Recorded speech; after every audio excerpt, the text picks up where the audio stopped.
Malam ini kita akan bincang dengan seseorang yang menjadi aset Indonesia. Ia sudah pernah konser di tempat yang menjadi impian para penyanyi internasional, yaitu di tempat konser yang luar biasa di Singapura, yaitu di gedung Esplanade. Itu beberapa tahun yang lalu. Tetapi kemarin baru juga melakukan konser di Malaysia. Dan ia adalah penyanyi bertubuh mungil. Namanya mungkin kalau disebutkan nama lengkap Anda tidak terlalu hafal. Namanya adalah Sri Rosa Roslaina Handiani, atau kita singkat menjadi Rosa. Kalau dipanggil bahasa Sunda baru deh datang. Darah masih dari Sumedang atau Pisan.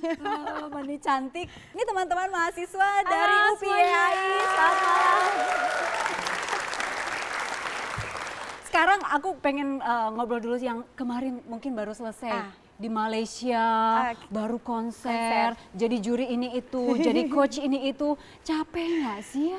Seru sih, maksudnya karena aku umurnya masih 20 tahunan ya. Oh, 20 tahun ya? Baiklah, mungkin seumuran sama mahasiswa ini. Seumuran sama yang di depan. Enggak, apa namanya, kalau buat aku nyanyi itu memang karir, tapi yang lebih penting lagi adalah bagaimana bukan cuma sekedar mencari uang dari situ, tapi juga mengukir prestasi. Kemudian dari pagi sampai sore ketemu malam pagi lagi gitu. Gitu. Udah gitu tambahan lagi, aku guru les juga. Nah loh, Ocha Ya.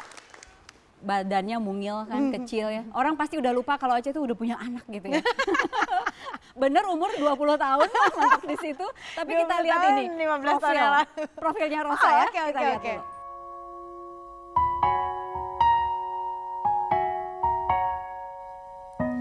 Tergoda aku. Rosa, siapa yang tak kenal dengan perempuan ini? Namanya bukan saja terkenal di tanah air, tapi juga di mancanegara. Baru-baru ini, Rosa mendapatkan gelar Dato' dari pemerintah Malaysia. Rosa bukan saja mendapatkan gelar kehormatan, tapi juga menjadi penyanyi wanita pertama yang diundang oleh pemerintah Malaysia untuk mengadakan show di Istana Budaya Kuala Lumpur, Malaysia. Penyanyi yang mempunyai nama lengkap Sri Rosa Rosliana Handiani ini lahir di Sumedang pada tanggal 9 Oktober 1978. Rosa meniti karirnya sejak masa kecil. Ia mewarisi bakat menyanyi dari ibunya. Pada usia 10 tahun, tepatnya pada tahun 1988, anak pasangan dari Ukas Hasan Irawan dan Eni Kusmiani ini sudah pernah merilis album anak-anak berjudul Untuk Sahabatku. Namun sayang, album tersebut gagal menarik perhatian masyarakat. Perempuan yang kini sibuk mengurus sejumlah usahanya dan menjadi juri di salah satu stasiun TV ini menikah dengan Yoyo, seorang personil grup band Padi. Dari hasil pernikahannya, Rosa dikaruniai seorang anak yang bernama Rizky Langit Ramadan. Namun sayang, pada tanggal 14 Juli 2009, pernikahan Rosa dan Yoyo harus kandas di tengah ketenarannya yang kian meningkat. Melihat yang tadi dapat gelar dari Malaysia, Dato', iya. itu dikasih tahu dulu nggak?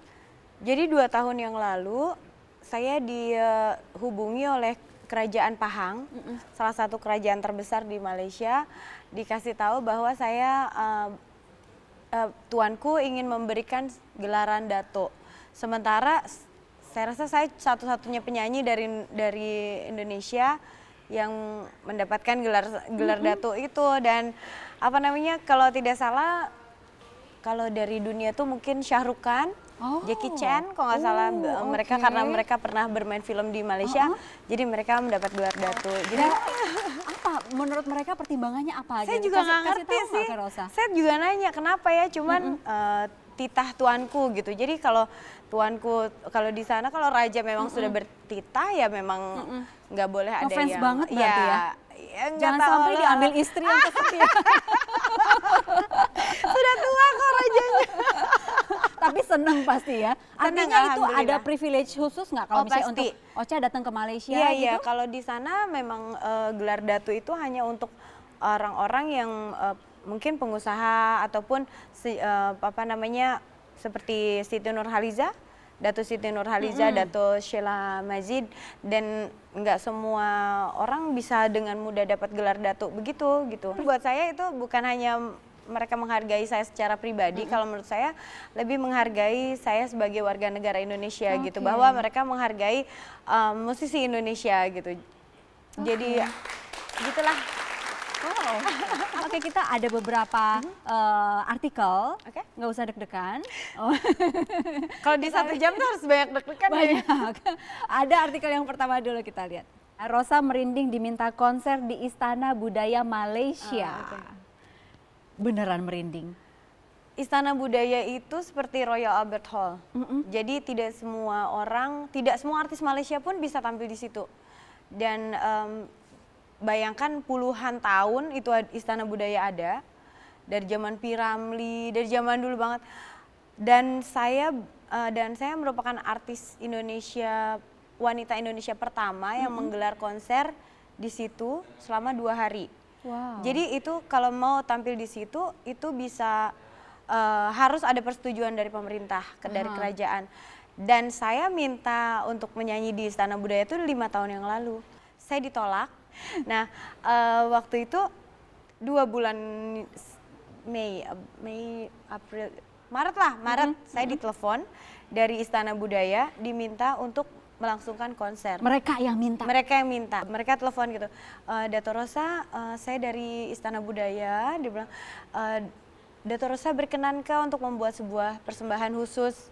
Persembahan khusus bagaimana? Saya bilang gitu kan, solo concert. Saya bilang, di Istana Budaya? Subhanallah, aku langsung, merinding ya. Padahal itu cita-cita 5 tahun yang lalu nggak dikasih karena mungkin Allah mempersiapkan yang lebih baik lagi gitu kan. Dan saat ini waktu itu saya mikir mempersiapkan konser 1 bulan karena saya kemarin sempat pergi ke Prancis dulu 2 minggu, terus saya Di balik tanah air lagi. juga sibuk banget. Di sini juga banyak acara. Jadi saya cuma punya waktu 3 minggu untuk mempersiapkan itu konser. Jadi 3 minggu 3 saja. minggu. Tapi bener nggak sempat berhenti di tengah-tengah konser itu?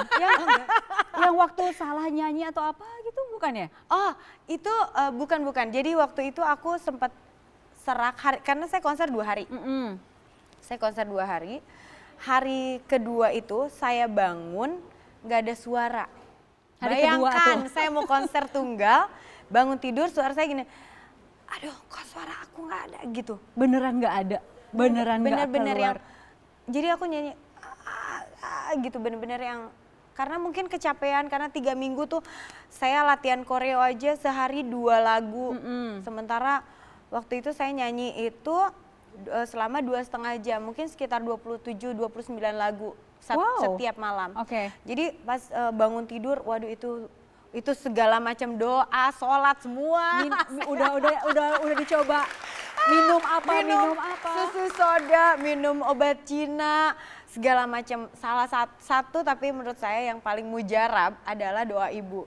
Alhamdulillah. Jadi saya sama mama saya ikut, mama papa saya ikut ke sana. Terus waktu mama saya nggak tahu berdoa apalah, pokoknya saya nggak ngerti. Saya nyanyi jam 8.45. Jam 8 suara saya masih begitu. Setengah 9 udah mulai lumayan membaik. Ketika saya udah mulai siap on stage, Itu suara saya udah tarik tuh. nafas, tiba-tiba suara saya keluar bening dan alhamdulillah nggak ada hambatan. Kok bisa? Nggak tahu, walau alam. Tapi mama saya nggak bisa ngomong karena serak saya pindah ke mama. Ajaib kan? Percaya atau enggak Merinding. tuh? Itu kayak ada mistis apa gitu. Sumedang Beneran. keluar kali sumedangnya. Terus saya jadi pakai bajunya ya, jaket kulit. Di sini ada rawis-rawis gitu. Wah, kayak keren banget. Saya dulu waktu masih kecil selalu ingin menjadi Nicky Astria.